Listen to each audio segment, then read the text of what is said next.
जो जवाब शिक्षा विभाग के माननीय मंत्री दे रहे हैं उसको लागू करने के लिए भी अपर मुख्य सचिव अगर तैयार नहीं होंगे, हमारी सीधी मांग थी कि इस समय कम से कम 20,000 सीटों पर सप्लीमेंट्री रिजल्ट चाहिए।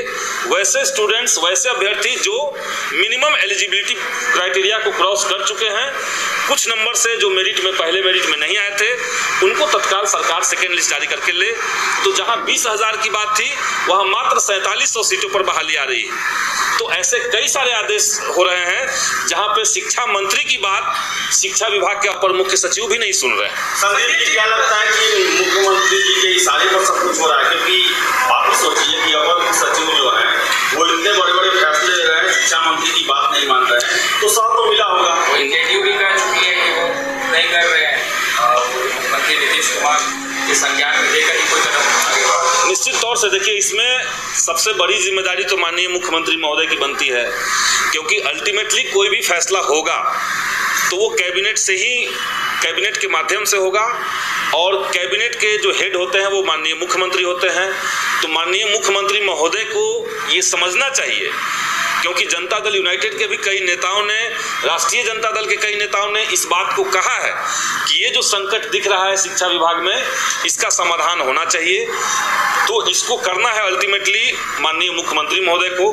तो उनसे हम ये कहेंगे कि पूरे परिदृश्य पर आप एक नज़र रखें, और एक पूरा चार्जशीट बन रहा है के पाठक के खिलाफ, एक पूरा फेहरिस्त है, एक लिस्ट है, और वो लिस्ट हम लोग भी उनको सौंपेंगे आज के प्रेस कॉन्फ्रेंस के बाद, एक लिस्ट तैयार करके कि अभी तक क्या क्या गैर लोकतांत्रिक, गैर संवैधानिक कार्य किए गए हैं, शिक्षकों को डराने वाले और शिक्षा विभाग का नुकसान करने वाले फैसले हुए हैं, ये हम माननीय मुख्यमंत्री जी को लिख करके देंगे।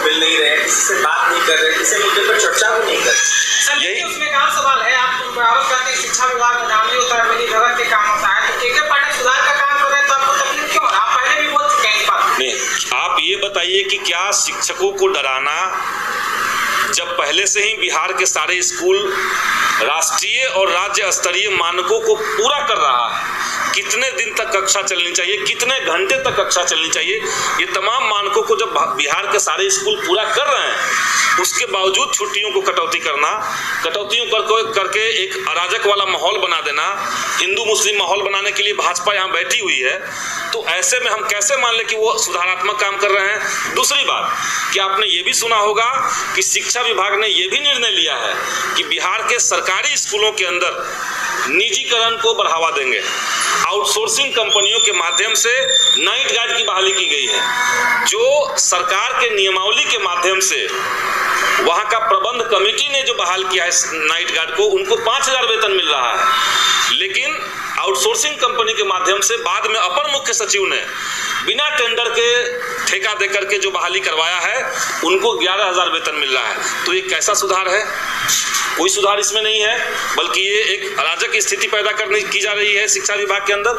उसी तरीके से कंप्यूटर ऑपरेटर जो पहले काम कर रहे थे उनका वेतन, और जो आउटसोर्सिंग कंपनी से आए हैं उनका वेतन, तो वेतनों में असंगति है, पारदर्शिता की कमी है, और बड़े पैमाने पर आउटसोर्सिंग कंपनियों के माध्यम से भ्रष्टाचार को स्थापित किया जा रहा है शिक्षा विभाग के अंदर।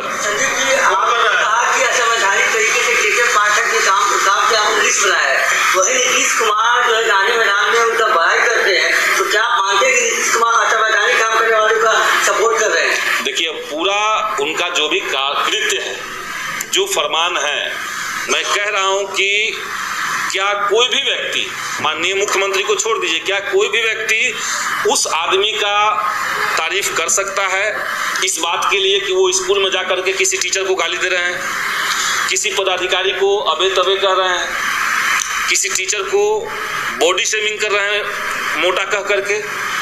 इसका तारीफ नहीं किया जा सकता है। उसी तरीके से स्कूलों में बिना कोई टेंडर करवाए आपने आउटसोर्सिंग कंपनियों को ठेका दे दिया। आप जो है फलाने जिले में गेस्ट टीचर को अपॉइंट करवाइए, वहाँ पे सेंट्रलाइज तरीके से मिड डे मील का योजना आप चलाइए, वहाँ पे आप ये करवाइए। तो ये जो ठेका पट्टा सिस्टम है, मैं इसमें कह रहा हूँ कि इसमें बड़े पैमाने पर पैसे का लेन देन हुआ है। विभाग के अंदर पैसा लिया गया है और जो भी बहालियां हो रही है उसमें भी पैसे लिए जा रहे हैं आउटसोर्सिंग कंपनियों के माध्यम से। तो इसकी तारीफ अगर कोई कर सकता है तो करके देखें। नीतीश कुमार कर रहे हैं, इसको क्या कहें? इस पॉइंट पर तारीफ नहीं कर रहे होंगे।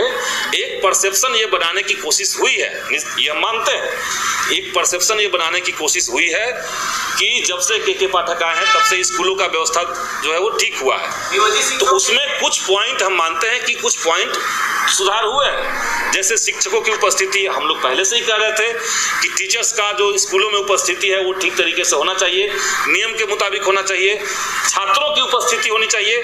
तो यहाँ तक कोई दिक्कत नहीं था। तो आपने स्पष्ट रूप से सुना यहाँ पे संदीप सौरभ की बातों को, और ये बात तो क्लियर हो गई है।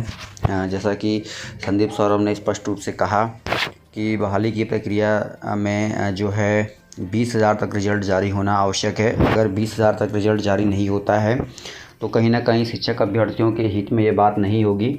और उन्होंने पहले भी ये बात कही थी कि भाई ये बातें तभी शिक्षक अभ्यर्थियों के हित में होंगी जब 20,000 तक जो रिज़ल्ट है वो प्रकाशित होगा। तो ऐसे में अब सवाल ये उठता है कि भाई 20,000 रिज़ल्ट आना चाहिए, और अगर 20,000 रिज़ल्ट नहीं आता है तो हम कह सकते हैं कि भाई ये जो है एक दुखद बात है। तो जल्द से जल्द रिज़ल्ट प्रकाशित हो और 20,000 सीटों पर कम से कम रिज़ल्ट आए। सप्लीमेंट्री रिज़ल्ट को लेकर फिर से सहयोग और समर्थन करते हुए यहाँ पे जो संदीप सौरभ हैं उन्होंने अपनी बातों को रखा है और स्पष्ट रूप से ये बात क्लियर कर दी है कि कम से कम 20,000 सीटों पर जो है सप्लीमेंट्री रिज़ल्ट जो है वो जारी होना चाहिए। दोस्तों, वीडियो में इतना ही। धन्यवाद।